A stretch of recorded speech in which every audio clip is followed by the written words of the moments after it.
তাদের স্বাদ ছিল গোটা পৃথিবীটার বুকের ওপর দিয়ে দৌড়াদৌড়ি করে আসে। ঠিকই ধরেছেন, আমরা জয়ন্ত আর মানিকের কথা বলছি। তারা বেরিয়েছিল পৃথিবী ভ্রমণে। সুমাত্রা, জাভা ও বর্নিও প্রভৃতি দ্বীপ বেরিয়ে গিয়েছিল তারা রহস্য ভীষণ আফ্রিকায়। সেখানে বছরখানেক কাটিয়ে তারা দক্ষিণ ইউরোপের কয়েকটা দেশ থেকে ইংল্যান্ডে গিয়ে উপস্থিত হল। চমৎকার লাগছিল। নানা দেশ, নানা ভাষা, নানা আচার ব্যবহার। কখনো অকুল নীল সাগরের তরঙ্গ দোলায়, কখনো বিজন গহন বনের ভিতরে চির সন্ধ্যা অন্ধকারে, আবার কখনো তুষার ঝটিকায় বিচিত্র বরফ মোড়া তুঙ্গ গিরিশিখরে মেঘরাজ্যের চূড়ায়। কতবার নাগরিক সভ্যতার সদর মহল ছেড়ে তারা প্রবেশ করেছে অজ্ঞাত অসভ্যতার অন্তপুরে, যেখানে বর্ণীয় সুমাত্রা স্তব্ধ অরণ্যে প্রভুর মতো বৃক্ষরাজ্যে বাস করে ওরাং ওটানরা, যেখানে আফ্রিকার বনপ্রান্তরে জেব্রা ও জিরাফের পিছনে পিছনে মৃত্যু বিদ্যুতের মতো ছুটে যায় লাঙ্গুল দুলিয়ে কেশর ফুলিয়ে সিংহের দল। ছবির পর ছবি বদলে যায়, দৃশ্যের পর দৃশ্য, আর ধ্বনির পর ধ্বনি। এসবের কাছে কোথায় লাগে সিনেমার সবাক চিত্র? জয়ন্ত মানিকের বারবার মনে হয়েছে এতদিন পরে ধন্য তাদের জীবন, সার্থক তাদের জন্ম, সফল তাদের বাসনা। কিন্তু এই যাত্রায় তাদের পৃথিবী ভ্রমণ সম্পূর্ণ হলো না। ইংল্যান্ডে পা দিয়েই তারা শুনল ইউরোপের দ্বিতীয় কুরুক্ষেত্রের প্রচণ্ড যুদ্ধ দামামার ধ্বনি। এবং তারপর কিছুদিন যেতে না যেতেই বিলাতের সারা আকাশে ছেয়ে গেল পঙ্গপালের মতন জার্মানির উড়োজাহাজরা। জল স্থল শূন্য, সর্বত্র মৃত্যুর হুঙ্কার ও মানুষের আর্তনাদ। জয়ন্ত মানিক বুদ্ধিমান। সব পথ বন্ধ হবার আগেই তারা ভারাক্রান্ত মনে ফিরে এলো আবার স্বদেশে। 2 বছর পরে দেশে এসে তারা 2 দিন বিশ্রাম করল। তৃতীয় দিনে 2 বন্ধু বেড়াতে বেরোল। জয়ন্ত বলল, মানিক, 2 বছর পরে এখানে এসে মনে হচ্ছে যেন আমাদের কলকাতার উপরেও আছে খানিকটা নতুনত্বের পালিশ, কি বলো? মানিক বলল, হ্যাঁ তা ঠিক, কিন্তু এ পালিশের চকচকানি দীর্ঘস্থায়ী নয় বলেই নতুনের এত আদর। মানিক আরও বলল, পুরাতনেরও আদর কম নয় ভাই। মানুষ তো একটানা নতুনত্বের স্রোতে ভেসে যেতে ভালোবাসে না। তারই ভিতরে থেকে সে ফিরে চায় আবার অতি পরিচিত বন্ধুর মতো পুরাতনকে। হ্যাঁ, কি বলো? ঠিকই বলেছ, পুরাতনের পর নতুন, আবার নতুনের পর পুরাতন। মানুষ এ দুটির কোনোটিকে ত্যাগ করতে পারে না। তাই তো হঠাৎ সুন্দরবাবুর পুরাতন মুখ দেখে আমার মনে জেগেছে খুশির ইঙ্গিত। সুন্দরবাবু? কোথায় সুন্দরবাবু? আরে ওই যে, ওই দেখো।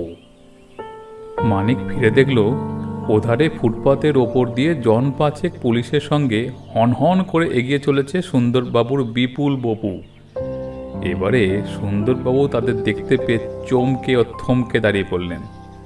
তার মুখ দিয়ে সবিস্ময়ে বেরিয়ে পড়ল তার সেই বিখ্যাত শব্দটি, হুম।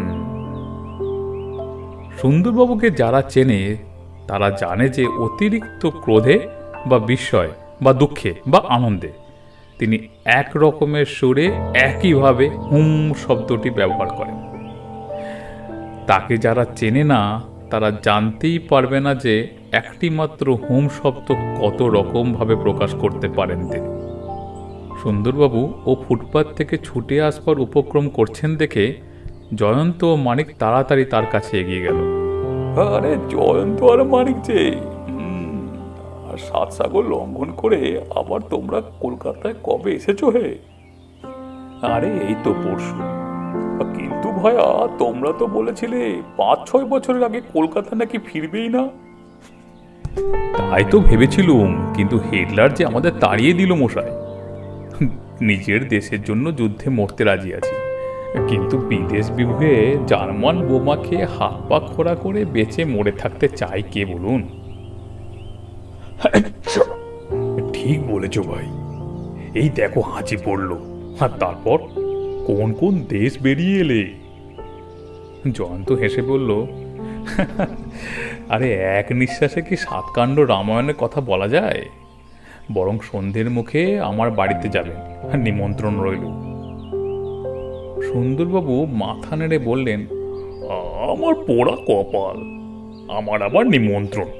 আমি যে ঢেঁকি, ধান ভানতেই জন্মেছি, স্বর্গে গেলেও সেই ধানই ভানতে হবে। কি ব্যাপার বলুন তো, নতুন কোনো কেস টেস পেলেন নাকি? কেসটা খুব শক্ত তা বলবো না, তবে আগেকার চেয়ে একটু ঘোরালো হয়ে উঠেছে। শুনবে? আচ্ছা, চলতে চলতে বলি শোনো। সুন্দরবাবুর সঙ্গে অগ্রসর হতে হতে জয়ন্ত আর মানিক যা শুনল, রামচন্দ্র বসুর বাড়ি হচ্ছে এই 10 নম্বর ধরনেশন স্ট্রিটে, 3 তলা বাড়ি, রামবাবুর নিজের বাড়ি। তিনি অবিবাহিত, বয়স 50-এর উপরে, ধনী, আত্মীয় স্বজনের মধ্যে আছে এক ভাইপো, সে দেশে থেকে জমিদারি তদ্দরি করে। রামবাবুর বাড়ির 3তলায় একলাই থাকতেন। বাড়ির 2তলায় ঘরগুলো ভাড়া নিয়েছেন ভৈরবচন্দ্র বিশ্বাস নামে একটি লোক, সেও একলা মাস 3 হলো কলকাতায় এসেছে। 1তলায় 2টি গরিব বাঙালি পরিবারের বাস, তারা পুরনো ভাড়াটে। আজ 2 দিন আগে রামবাবুর শয়নগৃহে রামবাবুর মৃতদেহটা পাওয়া গিয়েছে। লাশ দেখলেই বোঝা যায় বিষপানের ফলে তার মৃত্যু। স্থির করলুম আত্মহত্যাই হবে। কিন্তু তদন্তের ফলে আত্মহত্যার কোনো কারণই পাওয়া গেল না। রামবাবুর অর্থের অভাব বা অন্য কোনো রকম দুঃখ দুর্ভাবনার কথাও আমার জানা ছিল না। মৃত্যুর দিন তিনি থিয়েটার দেখে রাত 12:30টার সময় বাড়িতে ফিরে আসেন। কেউ যে তাকে বিষ খাইয়ে মেরেছে এমন প্রমাণও পেলুম না। প্রথমত, সকলেরই মুখে শুনেছিলুম তিনি অজাত শত্রু, সবাই তাকে ভালোবাসে। দ্বিতীয়ত, তার ঘর থেকে কিছুই চুরি যায়নি। লোহার সিন্দুকের চাবি তার পকেটেই ছিল। সিন্দুকের ভিতরে পাওয়া গিয়েছে 600 টাকার নোট আর কিছু সোনার গহনা। চুরি করবে বলে নিশ্চয়ই কেউ তাকে বিষ খাওয়ায়নি। চোর কখনো এতগুলো টাকার গহনা ফেলে যেত না, কি বলো? লাশ পোস্টমর্টমে পাঠিয়েছিল। ডাক্তারের রিপোর্ট প্রকাশ, রামবাবুর মৃত্যু হয়েছে গোখরো সাপের বিষে। অথচ তার গায়ের কোথাও সর্পদংশনের দাগ শুদ্ধ নেই। তার ডান পায়ে 3টে ছোট ছোট টাটকা ক্ষতচিহ্ন আছে বটে, কিন্তু ডাক্তারদের মতে সেগুলো হচ্ছে বিড়ালের মতো কোনো ছোট জানোয়ারের নখ দিয়ে আঁচড়ানোর দাগ। দেখো তো ভাই জয়ন্ত, এই আবার কি ফ্যাসাদ! সর্পদংশনের দাগ নেই, অথচ রামবাবুর মৃত্যু হয়েছে গোখরো সাপের কামড়ে। বলো, আর কলকাতা শহরে পাকা বাড়ির 3তলায় গোখরো সাপ আসবে কোথা থেকে? কি যে ঝামেলা! তাই চলেছি আবার তদন্তে। এই যে আমরা ঘটনাস্থলে এসে পড়েছি, এইখানেই তো রামবাবুর বাড়ি। জয়ন্ত ও ভাই মানিক, তোমাদেরও তো চরকি পিঠ, যদি আগ্রহ থাকে আমার সঙ্গে আসতেই পারো। দেশে ফিরেই আবার এরকম অপ্রীতিকর মামলা নিয়ে মাথা ঘামানোর জন্য জয়ন্ত আর মানিকের কোনো আগ্রহই ছিল না। তারা সন্ধ্যেবাবুর কাছ থেকে বিদায় গ্রহণ করতে যাচ্ছে, এমন সময় রামবাবুর বাড়ির ভিতর থেকে বেরিয়ে এলো একটা যুবক। তার মাথার চুল এলোমেলো, 2 চক্ষু রক্তবর্ণ, 2 গালে অশ্রুর চিহ্ন, সারা মুখখানে যেন বিষাদে আচ্ছন্ন। সুন্দরবাবু শুধলেন, তুমি আবার কি বাপু? আগে আমি রামবাবুর ভাইপো। তো নাম কি তোমার? আগে অজিত কুমার বসু। তারপর একটু থেমে সে বলল, শুনেছি কাকাবাবুর লোহার সিন্দুকে নাকি মোটে 600 টাকা পাওয়া গিয়েছে। হ্যাঁ। অজিত পকেট থেকে একখানা পত্র বার করে বলল, কাকাবাবু যে রাত্রে মারা যান সেদিনই এই চিঠিখানা আমাকে লিখেছিলেন, আর এই চিঠি পেয়েই তাড়াতাড়ি আমি কলকাতায় এসেছি। চিঠিখানা পড়তে পড়তে সুন্দরবাবু বারবার হুম শব্দটা উচ্চারণ করছে দেখে জয়ন্ত কৌতূহলী হয়ে তার কাঁধের উপর দিয়ে মুখ বাড়িয়ে দিল। চিঠিখানা এই, স্নেহের অজিত, যুদ্ধ বেঁধেছে বলে অনেকেই ভয়ে ব্যাংক থেকে টাকা তুলে নিচ্ছে। বন্ধুদের পরামর্শে আমাকেও তাই করতে হলো। আমার সমস্ত টাকা, অর্থাৎ 5 লক্ষ আমি আজ ব্যাংক থেকে তুলে এনেছি। 50খানি 10,000 টাকার নোট আমার ঘরের লোহার সিন্ধুকে বেশি দিন রাখা নিরাপদ হবে না। এ সম্বন্ধে তোমার পরামর্শ করতে চাই, কারণ তুমিই আমার উত্তরাধিকারী। অতএব পত্র পেয়েই কলকাতায় চলে এসো। ইতি তোমার শুভাকাঙ্ক্ষী শ্রীরামচন্দ্র বসু। চিঠি পড়া শেষ করে সুন্দরবাবু আবার বললেন, জয়ন্ত বললে, আচ্ছা অজিতবাবু, আপনার কি বিশ্বাস ওই লোহার সিন্ধুকি রামবাবু 50খানি 10,000 টাকার নোট রেখেছিলেন? কাকামাবুর এই একটি মাত্রই লোহার সিন্ধুকি আছে। সুন্দরবাবু, আপনি কি বলেন? কি আবার বলবো বলো ভাই জয়ন্ত, ভেবেছিলাম মামলাটা খুব হালকা, কিনারা করতে দেরি লাগবে না, কিন্তু এই যে দেখছি কেঁচো খুঁজতে খুঁজতে ক্রমে সাপের পর সাপ বেরোচ্ছে। মানিক বললে, যে সে সাপ নয় সুন্দরবাবু, একেবারে জাত গোখরো। বিষম রহস্য। সাপে কামড়ায়নি, অথচ সাপের বিষে মৃত্যু। তার ওপর আবার লোহার সিন্দুক থেকে 5 লক্ষ টাকা অদৃশ্য। মানে এই মামলাটা হচ্ছে খুনের মামলা। জয়ন্ত যেন আপন মনেই বলল, লাশের পায়ে বিড়ালের মতন ছোট্ট জানোয়ারের নখ দিয়ে আঁচড়েছে, এরই বা মানে কি? রামবাবুর শয়নগৃহে ঢুকে জয়ন্ত খানিকক্ষণ চুপ করে দাঁড়িয়ে চারিদিকে দৃষ্টিপাত করতে লাগল। তারপরে বলল, সুন্দরবাবু, আপনি কি এই মামলায় আমার সাহায্য চান? সুন্দরবাবু বললেন, সে কথা আর বলতে, আমার মাথার সঙ্গে তোমার মাথা মিললে আমরা দুজনে দিগ্বিজয় করতে পারি, সে তো তোমার জানা আছে। জয়ন্ত হেসে বলল, আপাতত বোধ হয় দিগ্বিজয় করবার দরকার হবে না। আচ্ছা বলুন দেখি, আপনি যখন প্রথম এ ঘরে ঢোকেন তখন জানলাগুলো কি খোলা ছিল? আরে না না, একটা জানলাও খোলা ছিল না, দরজাটাও ছিল ভিতর থেকে বন্ধ। তাহলে সাপটা ঘরের ভেতর ঢুকলো কেমন করে? মানিক বললে, হয়তো ঘরে কোনো একটা জানলা খোলা ছিল, রামবাবু ঘরে ঢুকে নিজের হাতে বন্ধ করে দিয়েছিলেন। তাহলে গোখরো সাপটা পালালো কোন পথ দিয়ে? আরে হয়তো ওই নর্দমা দিয়ে ঢুকে সে আবার বেরিয়ে গিয়েছে। মানিক, তোমার এই অনুমানটাও সত্য হতে পারে, কিন্তু রামবাবুর দেহের কোথাও সর্পদংশনের চিহ্ন নাই কেন? গোখরো সাপের বিষ পান করলেও কারো মৃত্যু হয় না, জানো তো? অভিষ রক্তের সঙ্গে না মিশলে মারাত্মক হয় না। মানিক হতবম্বের মতো মাথা চুলকোতে লাগলো। একতলায় যারা ভাড়া থাকতো তারা তখন উপরে এসে দাঁড়িয়েছিল। তাদের একজনকে ডেকে জয়ন্ত জিজ্ঞাসা করল, আচ্ছা, ঘটনার দিন রামবাবু 12:30টার সময় বাড়িতে ফিরেছিলেন, সেটা কি সত্যি? আগে হ্যাঁ। সেদিন এখানে কোনো সন্দেহজনক ঘটনা ঘটেছিল? আগে না। কোনো শব্দ টব্দ শুনেছিলেন আপনি? জিজ্ঞাসা করছেন বলে একটা কথা মনে পড়ল। সে রাত্রে রামবাবু হঠাৎ করে জোরে শব্দ করে দরজাটা বন্ধ করেছিলেন, যে আমরা সবাই চমকে উঠেছিলাম। অত জোরে তিনি কখন দরজা বন্ধ করেন না? না না, তিনি অত্যন্ত স্থির স্থির মানুষ।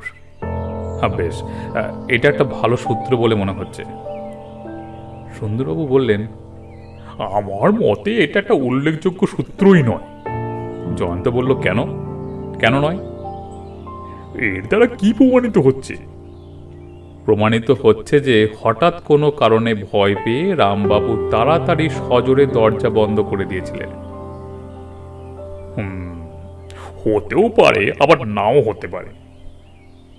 জয়ন্ত আবার লোকটির দিকে ফিরে বলল, রামবাবুর পায়ে বিড়ালের আঁচড়ানোর দাগ পাওয়া গিয়েছে।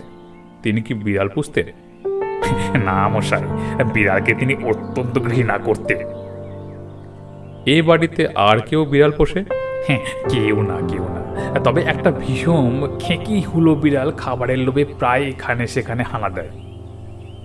লোকটা এবার থেমে আবার বলল, ঘটনার দিন সন্ধেবেলাতে দোতলায় সে বিড়ালটায় আর্তনাদ শুনেছিল। দোতলায় থাকেন ভৈরববাবু, তাই না? আগে হ্যাঁ। বিড়ালটা আর্তনাদ করেছিল কেন? তা আমি কি করে জানবো? রামবাবু তখন বাড়িতে ছিলেন না। আর ভৈরববাবু? তিনিও সন্ধ্যার পর বেরিয়ে গিয়েছিলেন। তারপর কখন ফিরেছেন? সে মানে ওই শেষ রাতে। শেষ রাতে? কেন? কোনো এক আত্মীয়র বাড়িতে তার নিমন্ত্রণ ছিল। আচ্ছা, এইবারে ভালো করে মনে করে দেখুন তো সে রাতে আর কোনো ঘটনা ঘটেছিল কিনা। আপনাদের কাজে লাগতে পারে এমন কোনো ঘটনার কথা মনে করতে পারছি না। আরে তবু ভেবে দেখুন, যে কোনো ঘটনা আমাদের কাজে লাগতে পারে। কিন্তু এ তো অতি বাজে ঘটনা। হঠাৎ আমার ঘুম ভেঙে গেল। রাত তখন 2টোর কম হবে না। ঘুম ভাঙতেই শুনি বাড়ির পাশের খানার ভিতর থেকে একটা বিড়াল আর একটা কুকুরের তুমুল ঝগড়া চলছে। খানিক পরেই সব চুপচাপ। জয়ন্ত গম্ভীর মুখে খানিকক্ষণ দাঁড়িয়ে রইল, তারপর বলল, আপনার আর কিছু মনে পড়ে না? আগে না। উপস্থিত আরও 3জন লোকের মুখ থেকে নতুন কোনো তথ্যই জানা গেল না। এমন সময় ঘরের ভিতরে এসে দাঁড়ালো একটি নতুন মানুষ। তার বয়স হবে বছর 35। শ্যামবর্ণ, দাড়ি গোপ কামানো, দোহারা দীর্ঘ চেহারা। দেখলেই তাকে বেশ বলিষ্ঠ বলে মনে হয়। জামা কাপড়ের শৌখিনতার চিহ্ন। লোকটির মধ্যে সবচেয়ে উল্লেখযোগ্য হচ্ছে তার হাসি খুশি মাখা প্রশান্ত মুখ এবং অতি বিনীত অমায়িক ভাবভঙ্গি। সেখানে এসেই লোকটি বলল, আমার নাম শ্রী ভৈরবচন্দ্র বিশ্বাস। সুন্দরবাবু বললেন, আরে আপনার চেহারায় ভৈরবত্ব তো কিছুই নাই। আপনার নাম হওয়া উচিত ছিল সুশান্ত। ভৈরব চোখে মুখে হাসির উচ্ছ্বাস ফুটিয়ে বলল, ওরকম কথা আর কেউ কেউ বলেছেন, কিন্তু এখন আর পিতার ভ্রম সংশোধন করবার সময় নেই। জয়ন্ত বললে, বাড়ির দোতলায় কি আপনি থাকেন? ভৈরব যুক্ত হস্তে বলল, আগে হ্যাঁ। শুনেছি কলকাতায় আপনি নতুন এসেছেন। আগে ঠিক নতুন নয়, মাস 3 এসেছি। ছেলেবেলাতেও কলকাতার সঙ্গে সম্পর্ক ছিল। আপনি কি করেন? আগে স্যার, এইবারেই আপনি আমাকে বিপদে ফেললেন, কারণ আমি কিছুই করি না। কিছুই করেন না? না স্যার, কিছুই করি না। খালি ভবঘুরের মতো ঘুরে বেড়ায় দেশে দেশে, কখনো ভারতের ভিতরে আবার কখনো ভারতের বাইরে। এক দেশে বেশি দিন থাকলেই আমার অসুখ হয়। কলকাতাতেও আর মন টিকছে না। স্থির করেছি শীঘ্রই পিঠ টান দেব। সুন্দরবাবু বললেন, খাসা আছেন দেখছি। আমিও তো মাঝে মাঝে মনে করি দুনিয়ার দিকে দিকে পথে পথে ছোটাই আমার পদযুগলকে, কিন্তু পারি না কেবল পাথের অভাবে। পাথেও স্যার, ওইখানেই ভগবান আমাকে দয়া করেছেন। বাবা পরলোকে, কিন্তু তার পরিপূর্ণ লোহার সিন্ধুকে চাবিটে রেখে গিয়েছেন ইহলোকে। আমার ভাই বোন কেউ নেই। সুন্দরবাবু বললেন, ওর মশাই, আপনার সৌভাগ্য আমার হিংসে হচ্ছে। বিনয়ে ভেঙে পড়ে ভৈরব হাসতে লাগলো। জয়ন্ত বলল, ভৈরববাবু, ঘটনার দিন সন্ধেবেলায় আপনার দোতলায় একটা বিড়াল আর্তনাদ করেছিল কেন? আপনি কিছু জানেন? বড়ই চোট্টা বিড়াল স্যার, বড়ই চোট্টা বিড়াল। রোজ চুপি চুপি আমার খাবার খেয়ে চম্পট দেয়। তাই সেদিন তাকে ধরতে পেয়ে আচ্ছা করে উদ্যম মধ্যম দিয়েছিল। সুন্দরবাবু বললেন, বেশ করেছেন মশাই, বেশ করেছেন। আমার বাসাতেও ওই রকম একটা মহা চোর ধুম্ম বিড়াল আছে। আজ পর্যন্ত কত বড় বড় চোর ধরলুম, কিন্তু সে বেটাকে কিছুতেই আর গ্রেপ্তার করতে পারলুম না। জয়ন্ত বলল, সন্ধ্যের পর আপনি কোথাও নেমন্তন্ন খেতে গিয়েছিলেন, সেটা কি ঠিক? ভৈরব বলল, হ্যাঁ স্যার, হ্যাঁ একদম ঠিক। এক বন্ধুর মেয়ের বিয়ে ছিল। ফিরেছি এই রাত 3:30 হবে। অত রাত হলো কেন? বন্ধুর বাড়ি আগরপাড়ায়। কাজকর্ম চুক্তি রাত প্রায় 1টা বেজে গেল। তারপর ট্যাক্সি চড়ে এসেছি কলকাতায়। এখানে এসে সন্দেহজনক কিছু লক্ষ্য করেছিলেন? কিচ্ছু না, কিচ্ছু না, সব চুপচাপ। কোথাও একটা টু শব্দ পর্যন্ত ছিল না। আচ্ছা, আপাতত আমার আর কিছু জানবার নেই। সুন্দরবাবু, এখন আপনি প্রশ্ন করতে পারেন। সুন্দরবাবু বিরক্তি ভরে বললেন, প্রশ্ন করব না ছাই করব? এতক্ষণ প্রশ্ন করে তুমি কি জানতে পারলে হে? জানা গেল খালি তো এই একটা বিড়াল একজন মানুষকে আঁচড়ে দিয়েছে, ওর একটা চোর বিড়াল ধরা পড়ে চোরের মতো মার খেয়েছে। এইসব জেনে আমার লাভ? খুনের মামলার সঙ্গে বিড়ালের ইতিহাসের সম্পর্ক কি ভাই? জয়ন্ত হেসে বলল, যা বলেছেন, এ মামলায় বিড়ালের উপদ্রব বড় বেশি দেখছি। আমার কেমন সন্দেহ হচ্ছে। ও সন্দেহ? ও কিসের সন্দেহ? সন্দেহ হচ্ছে হয়তো একটা বিড়াল এসে শেষটা আমাদের আসল পথ বাতলে দেবে। পথ বদলে দেবে? কেমন করে? ম্যাও ম্যাও রব করে? শব্দ করে হেসে ভৈরব বলল, স্যার, আপনি বেশ মজার কথা বলেন দেখি। সুন্দরবাবু বিরক্ত কণ্ঠে বললেন, মশাই, মজার কথায় আসামি গ্রেপ্তার হয় না। এই চলো জয়ন্ত, চলো থানায় যাই। কি যে ছাই রিপোর্ট লিখবো এখন কিছুই ভেবে পাচ্ছি না। মানিক বলল, কিচ্ছু ভাববেন না সুন্দরবাবু, কিচ্ছু ভাববেন না। রিপোর্টে লিখুন 3 বিড়ালের কাহিনী। এই যাও যাও মানিক, বাজে বকো না। কাটা খায়ে নুনের ছিটে দিও না। সকলে নেমে বাড়ির বাইরে এসে দাঁড়ালেন। কয়েক পদ অগ্রসর হয়ে এদিকে ওদিকে তাকিয়ে জয়ন্ত বলল, এইটাই বুঝি খানা? আগে হ্যাঁ স্যার। এর ভিতর থেকেই বিড়াল কুকুরের ঝগড়ার শব্দ শোনা গিয়েছিল, তাই না? আগে হ্যাঁ। খানাটা 1.5 হাত চওড়া, লম্বায় অনেকখানি। অন্য প্রান্তটা আধা অন্ধকারে অস্পষ্ট। তলদেশে 1/2 হাত চওড়া একটা খোলা ড্রেন। এখানে ওখানে দুর্গন্ধময় জঙ্গল ছড়ানো। জয়ন্ত বিনা বাক্য ব্যয়ে খানার ভেতর প্রবেশ করল। সুন্দরবাবু বললেন, ও কি হে জয়ন্ত? জয়ন্ত অগ্রসর হতে হতে বলল, খানার ভিতরটা একবার বেরিয়ে আসি। ওই মেথরের পথে কি বেড়াবার ঠাঁই আছে ভাই? জয়ন্ত জবাব দিল না। ভৈরব বলল, স্যার মাফ করবেন, কিন্তু আপনার বন্ধুটির হাব ভাব যেন কেমন কেমন। তা বটে, তা বটে। জয়ন্তর মাথায় একটু ছিট আছে, নইলে ওরা সব ভালো। মিনিট কয়েক পর জয়ন্ত একটা মৃত বিড়ালকে ও একটা মৃত কুকুরকে লাঙ্গুল ধরে টানতে টানতে খানার বাইরে নিয়ে এলো। সুন্দরবাবু বিস্ফোরিত চোখে চেয়ে রইলেন। বিপুল বিস্ময়ে তার মুখ দিয়ে কোনো কথাই বেরোল না। মানিক বলল, ওহে জয়, আজকে তুমি ধাঙ্গরের কর্তব্য পালন করতে চাও? জয়ন্ত উৎফুল্ল স্বরে বলল, না ভাই না, এই মরা কুকুর আর বিড়ালকে আমার পরীক্ষাগারে নিয়ে গিয়ে ভালো করে পরীক্ষা করতে চাই। কি আশ্চর্য, কিন্তু কেন? আমার বিশ্বাস এরাও মারা গিয়েছে বিষের চোটে। বেশ তো, তার জন্য তোমার মাথা ব্যথা কেন? আমি জানতে চাই সেটা কীরকম বিষ। হয়তো একই গোখরো সাপের বিষে মৃত্যু হয়েছে রামবাবুর আর এই বিড়াল কুকুরের। পরের দিন সকালেই হন্তদন্তের মতো সুন্দরবাবু এসে হাজির জয়ন্তর বাড়িতে। জয়ন্ত ও মানিক বসে বসে গল্প করছিল। সুন্দরবাবু বললেন, ওহে জয়ন্ত, তুমি ভৈরবের ঘর খানা তল্লাশি করার জন্য পরোয়ানা আনতে বলেছ কেন? আমি নিজের একটা সন্দেহ দূর করতে চাই। সন্দেহ? আবার কিসের সন্দেহ হে? জয়ন্ত সোজাসুজি জবাব না দিয়ে বলল, সুন্দরবাবু, আমি সেই কুকুর আর বিড়ালের মৃতদেহ পরীক্ষা করেছি। করে কি লাভ হলো? জানতে পারলুম যে সেই বিড়াল আর কুকুরের মৃত্যু হয়েছে গোখরো সাপের বিষে। কি আশ্চর্য! আরও আশ্চর্য এই যে তাদের কাউকে সাপে কামড়ায়নি।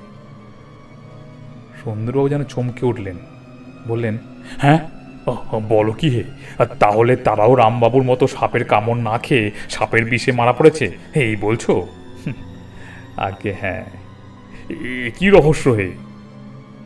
বিড়ালের থাবাগুলো আমি পরীক্ষা করেছি। থাবা? থাবা। তার থাবাগুলোর প্রত্যেক নখি মাখানো ছিল গোখরো সাপের বিষ। এ আবার কি ব্যাপার? সত্যি জয়ন্ত, কোনো লোক বিড়ালটাকে ধরে তার নখে বিষ মাখিয়ে দিয়েছে। মানে? একটা মানেও আবিষ্কার করেছি। ও, শুনি শুনি। সেই বিড়ালটাই হচ্ছে রামবাবুর হত্যাকারী। ধ্যাৎ, কি যে বলো! এই নিয়ে আমি একটা গল্প রচনা করেছি, শুনবেন? আরে না না, আমার এখন বাজে গল্প শোনবার সময় নেই। আরে তবুও শুনুন না। জয়ন্ত বলে চলল, মনে আছে রামবাবুর বাড়ির একতলার ভাড়াটিয়ে কি বলেছে? প্রথমত, রামবাবু থিয়েটার থেকে ফিরে খুব জোরে ঘরের দরজা বন্ধ করে দিয়েছিলেন। দ্বিতীয়ত, ঘটনার দিন সন্ধ্যের সময় ভৈরবের অধিকৃত দোতলায় একটা ভীষণ খ্যাঁকি বিড়ালের আর্তনাদ শোনা গিয়েছিল।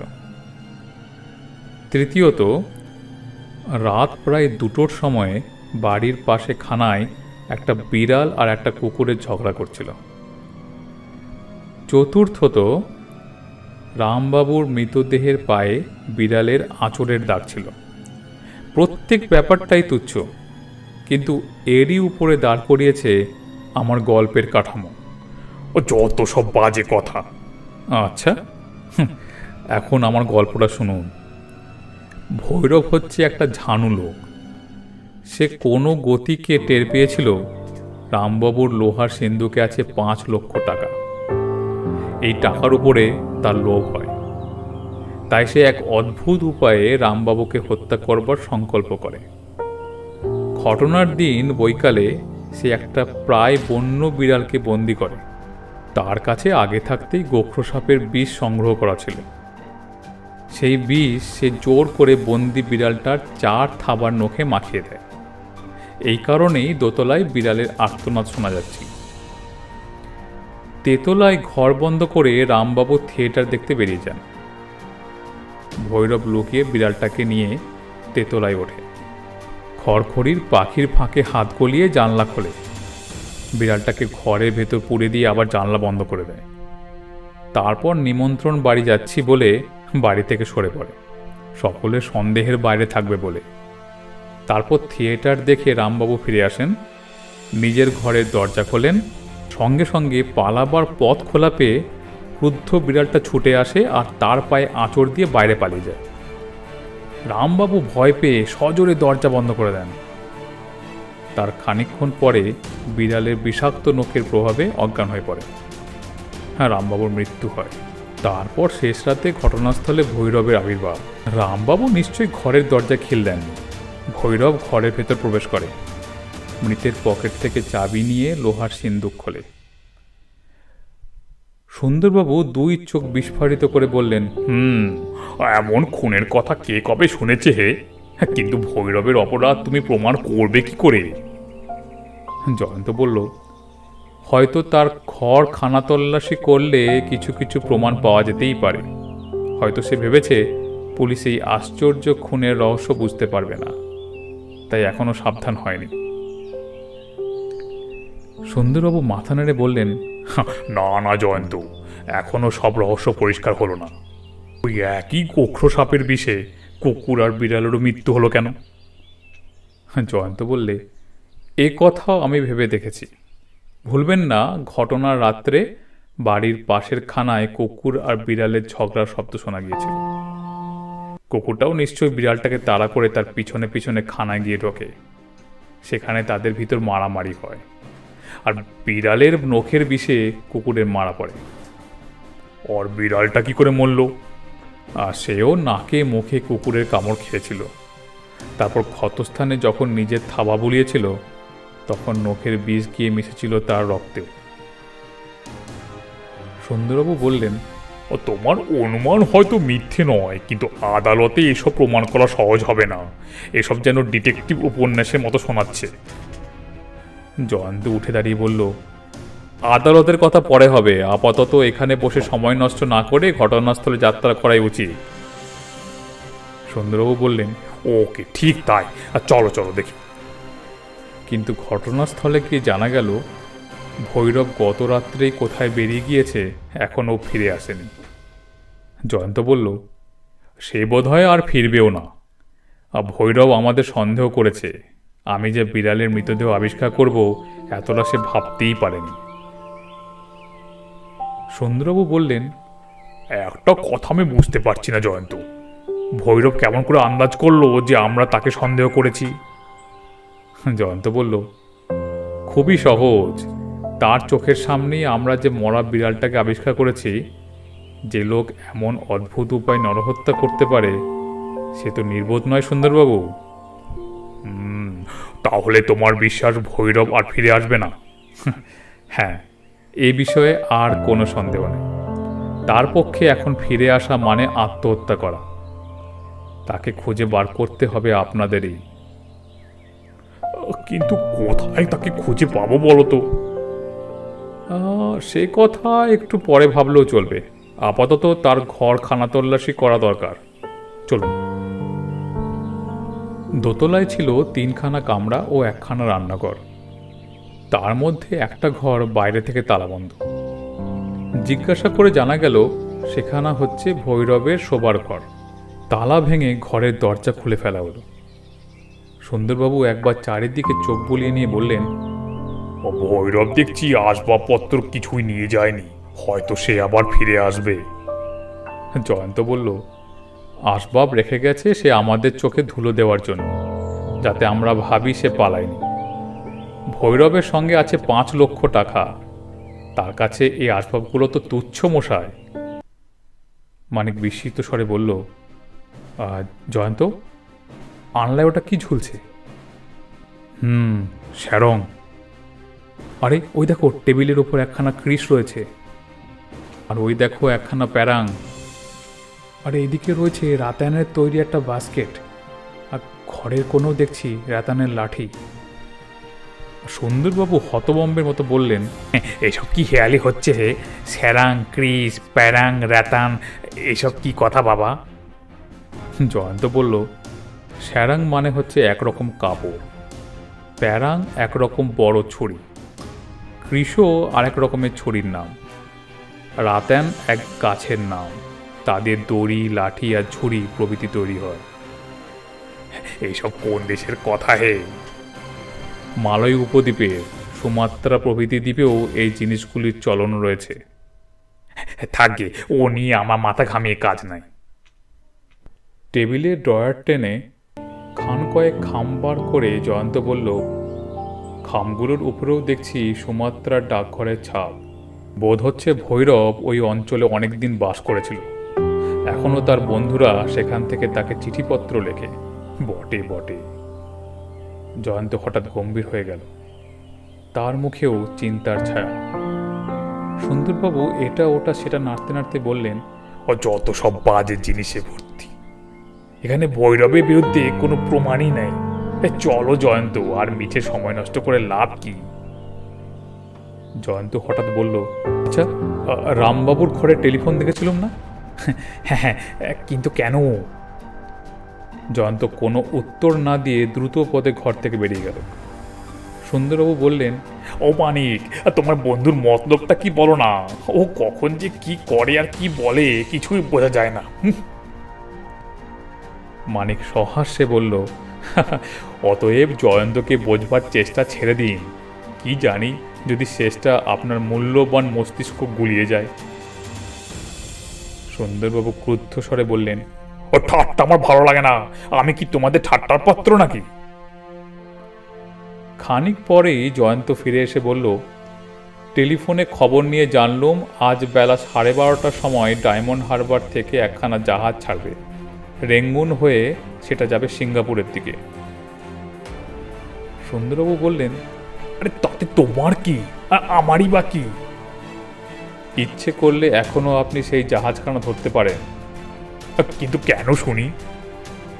আরে ভৈরব হয়তো ওই জাহাজেই আছে। হয়তো? হ্যাঁ, এটা আমার আন্দাজ। আন্দাজের একটা কারণ তো আছে নাকি? ভৈরবের কথা মনে আছে আপনার? সে ভবঘুরে, ভারতের বাইরেও তার গতিবিধি আছে। আমার দৃঢ় বিশ্বাস ভৈরব মালয়, সুমাত্রা, জাভা প্রভৃতি দেশে বহুকাল বাস করেছে। এই ঘরে তার ব্যবহার করার জিনিসগুলো এ বিষয়ে স্পষ্ট প্রমাণ দিচ্ছে। এখনও ও অঞ্চল থেকে তার নামে চিঠিপত্র আসে। আমার মনে হয় যে উপায়ে হোক অর্থাভাব দূর করবার জন্যই সে কলকাতায় এসেছিল, আর সেই উদ্দেশ্যেই সে নরহত্যা করেছে। এখন জানতে পেরেছে যে আমরা তার গুপ্ত কথা ধরে ফেলেছি। এমন অবস্থায় ফাঁসি কাটকে ফাঁকি দিতে হলে প্রথম সুযোগই ভারতবর্ষ ত্যাগ করা উচিত। কিন্তু তার পক্ষে কোন দেশে যাওয়া স্বাভাবিক? নিশ্চয়ই মালয় বা সুমাত্রার দিকে। সে এখান থেকে অদৃশ্য হবার পর এই প্রথম জাহাজ যাচ্ছে ওই অঞ্চলে। এমন সুযোগ সে ছাড়বে বলে তো আমার মনে হয় না। সুন্দরবাবু ঘাড় নাড়তে নাড়তে বললেন, আর তোমার আন্দাজটা সত্য হলেও হতে পারে। তুমিও আমার সঙ্গে চলো না কেন? জয়ন্ত বলল, আমার অন্য কাজ আছে। তোমার আবার কি কাজ হে? আরে দেশে এসে পর্যন্ত বাঁশি বাজায়নি, আজ বাঁশি বাজাবো। চলো মানিক। জয়ন্ত মানিক চলে গেল। সুন্দরবাবু নিজের মনেই বললেন, এমন পাগল কি দুনিয়ায় দুটো আছে? সন্ধ্যের সময় জয়ন্ত নিজের ঘরে চুপ করে বসে আছে। হঠাৎ টেলিফোন যন্ত্রটা বেজে উঠল। রিসিভারটা তুলে নিয়ে জয়ন্ত বলল, হ্যালো, হ্যাঁ কে জয়ন্ত? হ্যাঁ। আমি সুন্দরবাবু বলছি। আরে কেল্লা ফতে বাহাদুর ভায়া, তোমার আন্দাজি সত্য, ভৈরবকে গ্রেপ্তার করেছি। সাধু সাধু। কিন্তু বেটা ভারী বেগ দিয়েছে, দেখা হলে সব বলবো। 5 লক্ষ টাকার নোট সে গঙ্গায় ফেলে দেবার চেষ্টা করেছিল, কিন্তু পারেনি। তবে কিছু একটা জিনিস সে জলের মধ্যে ফেলে দিয়েছে, আর সেটা দেখতে একটা ছোট শিশির মতো। জয়ন্ত বলল, আরে তার ভেতরে কি ছিল আমি বলতে পারি। বলো দেখি। গোখরো সাপের বিষ।